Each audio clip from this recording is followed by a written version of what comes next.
আসসালামু আলাইকুম, welcome to GI Express Facebook page and YouTube channel. Welcome to another new video. আজকে আমরা করব মডবাস কমিউনিকেশন। তো আর কথা বাড়াচ্ছি না, চলুন বন্ধুরা ভিডিওটি শুরু করা যাক। তো ফ্রেন্ডস, আপনারা দেখতে পাচ্ছেন এটা হচ্ছে আমাদের মডবাস কমিউনিকেশন। মডবাস কমিউনিকেশন করার জন্য আমাদের একটা পাওয়ার সাপ্লাই লাগবে। পাওয়ার সাপ্লাই 220 ভোল্ট এসি আসবে, তার আউটপুট থেকে 24 ভোল্ট ডিসি বের হবে। 24 ভোল্ট ডিসি আমরা একটা সিগন্যাল জেনারেটর দেবো এবং একটা প্রান্ত গ্রাউন্ডে লাগিয়ে দিব। এবং এই পাওয়ার সাপ্লাই থেকে আমাদের স্মার্ট মোডে আমরা 24 ভোল্ট ডিসি পাওয়ার সাপ্লাই দেব। দেন আমরা কি করব, এটা হচ্ছে আমাদের অ্যানালগ ইনপুট, এবং এই অ্যানালগ ইনপুটটা আমাদের এই স্মার্ট মোডে চলে আসবে এবং এই স্মার্ট মোডের আউটপুট থেকে আমাদের এই সিমেন্স পিএলসির কমিউনিকেশন মডিউলে চলে আসবে। দেন আমাদের এই পিএলসির অ্যানালগ আউটপুট থেকে আমাদের ভিএফডির অ্যানালগ ইনপুটে চলে আসবে। যেহেতু আমাদের সিগন্যাল জেনারেটরটা হচ্ছে আমাদের অ্যানালগ ইনপুট, তাই আমাদের এটার আউটপুটটাও বের হবে আমাদের পিএলসির অ্যানালগ আউটপুট থেকে। এই পিএলসির অ্যানালগ আউটপুটটা আমাদের এই ভিএফডির অ্যানালগ ইনপুটে চলে যাবে। এখানে অ্যানালগ ইনপুটে কানেকশন দিয়ে দিলাম এবং একটা প্রান্ত গ্রাউন্ডে দিয়ে দিলাম। পিএলসির এই যে 2M, এটা হচ্ছে গ্রাউন্ড। এই গ্রাউন্ডটা আমরা এই ভিএফডির গ্রাউন্ডে দিয়ে দিলাম। যেহেতু এই পিএলসির আউটপুটটা আমাদের মিলি এম্পিয়ারে বের হয়, 4 to 20 মিলি এম্পিয়ার, তাই আমাদের এই ভিএফডিটার এই নবটাও কারেন্টের দিকে দিয়ে দিতে হবে। তো এটা আমাদেরকে অবশ্যই খেয়াল রাখতে হবে। দেন আমাদের ভিএফডির প্যারামিটারগুলো আছে, সেই প্যারামিটারগুলোও দিয়ে দিতে হবে। এবং পিএলসিতে আমরা অলরেডি প্রোগ্রাম আপলোড করে রেখেছি। পিএলসি প্রোগ্রাম এবং এই ভিএফডি এবং এই স্মার্ট মোড সবগুলো একসাথে কমিউনিকেট করা হয়ে গেছে। এবং এই ভিএফডির আউটপুট থেকে আমরা একটা মোটরকে কানেক্ট করে রেখেছি। এখন আমরা এই অ্যানালগ ইনপুট দিয়ে আমরা একটা ডিজিটাল আউটপুট চালাবো। এই ডিজিটাল আউটপুটটা চালানোর জন্য আমাদের সিগন্যাল জেনারেটরকে আমাদের ভোল্টেজের যে বাটনটা আছে, সেই যে নবটা আছে, এটাকে আমাদেরকে ঘোরাতে হবে।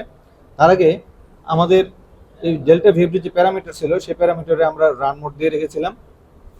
যখন আমরা রান মোড প্রেস করব, রান মোড প্রেস করার পরে যখন আমরা সিগন্যাল জেনারেটর ভোল্টেজ বাড়াতে থাকবো, তখন আমাদের এই ভিএফডির ফ্রিকোয়েন্সি বাড়তে থাকবে 0 to 60 হার্টজ পর্যন্ত। এবং এটা স্কেল হবে 0 থেকে 27,648 পর্যন্ত। সেখান থেকে সেটা স্কেল করে 0 থেকে 60 হার্টজ এটা স্কেল করে নেবে। আচ্ছা, আপনারা দেখতে পাচ্ছেন আমাদের ভিএফডিতে এখন আছে 0 ফ্রিকোয়েন্সি এবং আমাদের সিগন্যাল জেনারেটরে আছে 0 ভোল্ট। আমাদেরকে প্রথমে ভিএফডির রান কমান্ডটা দিয়ে দিতে হবে। রান কমান্ড আমি দিয়ে দিলাম। এখানে রান কমান্ডের বাতিটা জ্বলে উঠলো। তো এখন আমাকে সিগন্যাল জেনারেটরের ভোল্টেজ বাড়াতে হবে। আমাদের সিগন্যাল জেনারেটর যখন 10 ভোল্ট পেয়ে যাবে, তখন আমাদের এখানে 60 হার্টজ শো করবে। আমাদের সিগন্যাল জেনারেটর যখন 5 ভোল্ট পাবে, তখন এখানে 30 হার্টজ শো করবে, কারণ আমাদের এই ভিএফটির সর্বোচ্চ ফ্রিকোয়েন্সি হচ্ছে 60 হার্টজ। তো সিগন্যাল জেনারেটরে আমি ভোল্টেজটা বাড়াচ্ছি।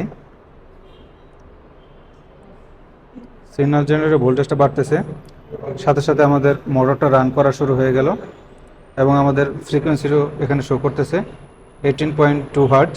যখন আমাদের ভোল্টেজ 4.40 ভোল্ট এবং আমাদের মোটরও 18.2 হার্টজে ঘুরতেছে। এখন আমি সিগন্যাল জেনারেটরের ভোল্টেজ আমি আরও বাড়াতে থাকবো।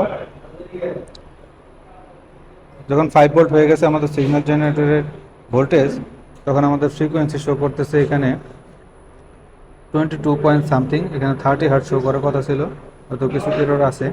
তো এখন আমি সিগন্যাল জেনারেটরের ভোল্টেজটা আমি আরও বাড়াচ্ছি।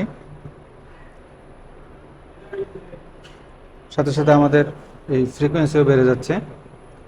আমাদের মোটরও সেই ফ্রিকোয়েন্সি অনুযায়ী চলতেছে। আমি এখানে ভোল্টেজ আরও বাড়াচ্ছি। সিগন্যাল জেনারেটরের ভোল্টেজ যখন 8.60 ভোল্ট, তখন আমাদের 49 হার্টজে এখানে ঘুরতেছে। আমাদের এই মোটরটা 49 হার্টজে ঘুরতেছে। আমি একবারে 10 ভোল্ট করে দিচ্ছি। যখন আমাদের সিগন্যাল জেনারেটরের ভোল্টেজ 10 ভোল্ট হয়ে গেল, তখন আমাদের এই মোটরটা 60 হার্টজে ঘোরা শুরু হয়ে গেছে। আমাদের মোটরটা এখন 60 হার্টজে ঘুরতেছে। তো এই ছিল আমাদের আজকের ভিডিও। Thank you. আসসালামু আলাইকুম।